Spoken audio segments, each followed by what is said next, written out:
Hello बच्चों, let's see the question. The third line of the Balmer series spectrum of a hydrogen-like ion of atomic number Z equals to 108.5 nanometer.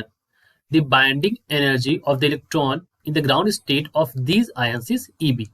Right. So यहाँ पर बामर series के बारे में बात करी गई है हाइड्रोजन लाइक एटम के लिए, और ये थर्ड लाइन है बामर सीरीज की, जिसके लिए एटॉमिक नंबर जो है उसकी वैल्यू हमें यहाँ पर हमें जेड जेड है. एटॉमिक नंबर क्या है? जेड. तो ये हमारी थर्ड लाइन जो है उसकी वेवलेंथ हमें दे रखी है, लेमडा की वैल्यू दे रखी है, that is 108.5 nanometre. Binding energy यानी कि ई बी हमसे यहाँ पर उन्होंने पूछा है. राइट. सो हमें एनर्जी निकालनी है simply. So the key concept for this question is, जो की कॉन्सेप्ट यहाँ पर इन्वॉल्व होगा वो ये होगा कि देखिए यहाँ पर क्या है कि बामर सीरीज के बारे में बात करना है. सबसे पहले हमें पता होना चाहिए कि बामर सीरीज क्या होती है. यानी कि देखिए जब भी कोई स्पेक्ट्रल लाइंस, जब भी कोई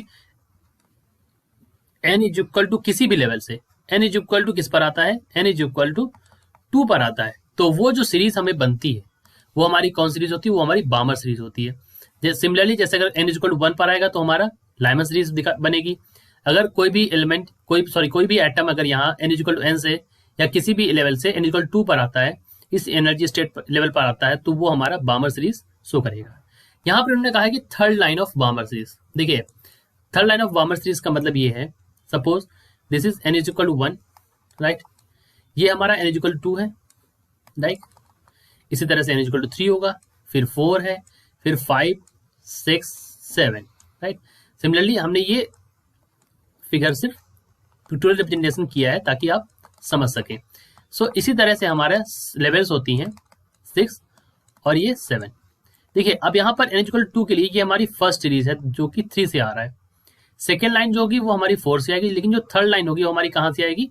5 से आएगी. यानी कि ये अंडरस्टूड हो गया कि हमारी जो third line of Balmer series होगी, फॉर थर्ड लाइन ऑफ बामर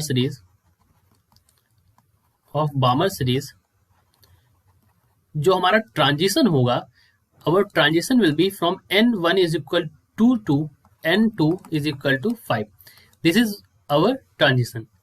अब हमें एक सिंपल सा फॉर्मूला पता है फॉर वेवलेंथ, राइट.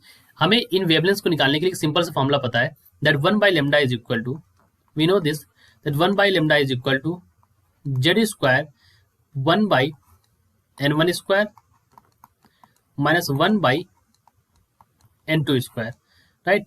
सो अगर हम इसको सॉल्व करें तो यहाँ पर क्या होता है, हमें n1 और n2 की वैल्यू पता है, तो हम इसको सॉल्व करते हैं. So Z square 1 by n1 is 4, it means n1 square becomes 4 and this becomes 25. so, जब आप इसको सॉल्व करेंगे तो क्या हो जाएगा?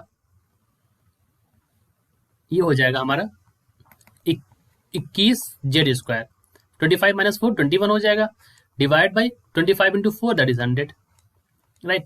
सो 1 बाई लेमडा की वैल्यू हमारी ये आ गई. नाउ ई जो एनर्जी होती है ग्राउंड स्टेट में वो होती है 13.6 माइनस 30.6 इलेक्ट्रॉन वोल्ट, और हमें पता है एनर्जी का फॉर्मूला होता है E is equal to H C by lambda. So एक तो ये वैल्यू इक्वेशन हो गई हमारी एच सी बाई लेमडा की, और एक इक्वेशन 1 बाई लेमडा के फॉर्म में हमें ये मिल चुकी है 21 जेड स्क्वायर बाई 100 के रूप में. It is equal to 1 by lambda. अब इन दोनों इक्वेशन को अगर हम इक्वेट कर लें तो हमारी जेड स्क्वायर की वैल्यू आ जाएगी, सिंपली आ जाएगी. जेड स्क्वायर अगर हम यहाँ से इक्वेट करें तो वैल्यू हमारी आ जाएगी Z square is equal to H C by E, right, और इंटू 100 बाई 21, ये ऊपर चला जाएगा तो 100 by 21 into 1 by lambda, right. ये वैल्यू हमारी आ जाएगी.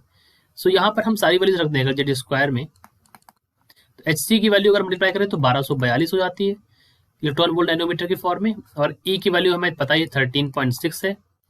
सिमिलरली हमें 100 मल्टीप्लाई करना है इंटू 21 इंटू 1 बाई लेमडा है, सो लेमडा की वैल्यू है 108.5. ये भी हमारी क्या है? नैनोमीटर में है, राइट. अगर इसको सॉल्व करेंगे तो हमारी जेड स्क्वायर की वैल्यू आ जाती है यहाँ पर सॉल्व करने से, Z square is equal to 4 आता है. सो जेड की वैल्यू क्या आ जाएगी? यहाँ पर 2 आ जाएगी. सो जेड की वैल्यू क्या हो गया? एटॉमिक नंबर हमारा कितना हो गया?